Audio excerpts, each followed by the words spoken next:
more frequent comments I get is, hey, I can't get my tiles to look quite as crisp as yours. I get gaps between them on the table. Why is that? And the answer is that your material is probably not returned as square. So I thought I'd take a moment here and talk about that. After all, us cardboard men and women have it tough. We ain't got no fancy little Proxton hot wire table cutters to cheat our way to precision. No, we keeps it real, we keeps it old school.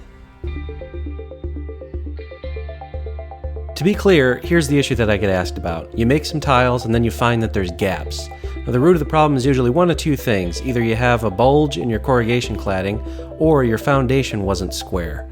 Instead of a square, you cut a slight rhombus for your foundation.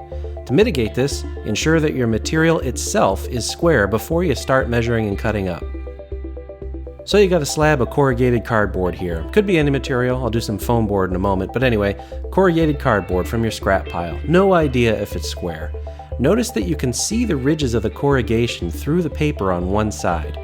Pick one of those ridges and make a pencil mark on it at two locations which are far away. Whenever you measure out a line, the farther away you make the two marks, the more accurate the line will be. Now, instead of trying to line up your ruler on those two marks, instead plant the tip of your knife on one of them, scoot the ruler up, and then pivot the ruler so it hits the other mark. This seems trivial, but trust me, it's a lot easier and that time adds up.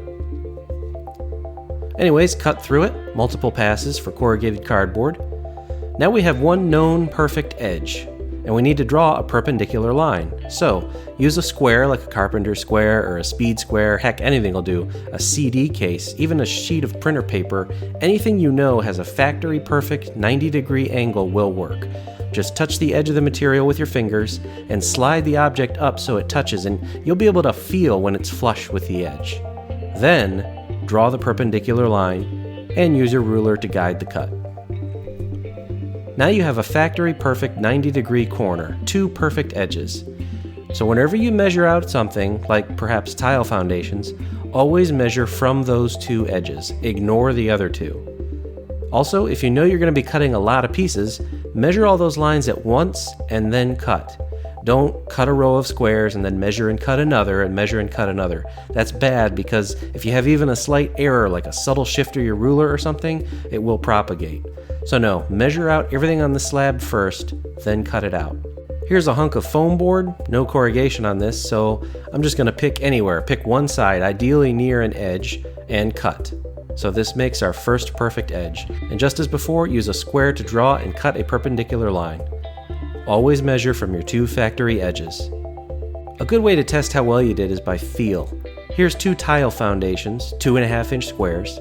When I stack them together and run my fingers along the edge, I can feel that they're perfectly flush in both directions.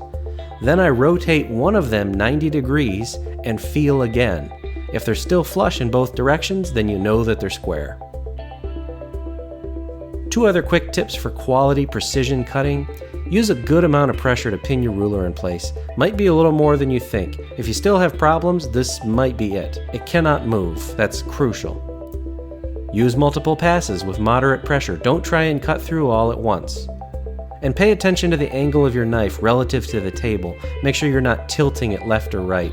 It's helpful to stand directly behind your cut and pull it towards you so that you can keep an eye on this.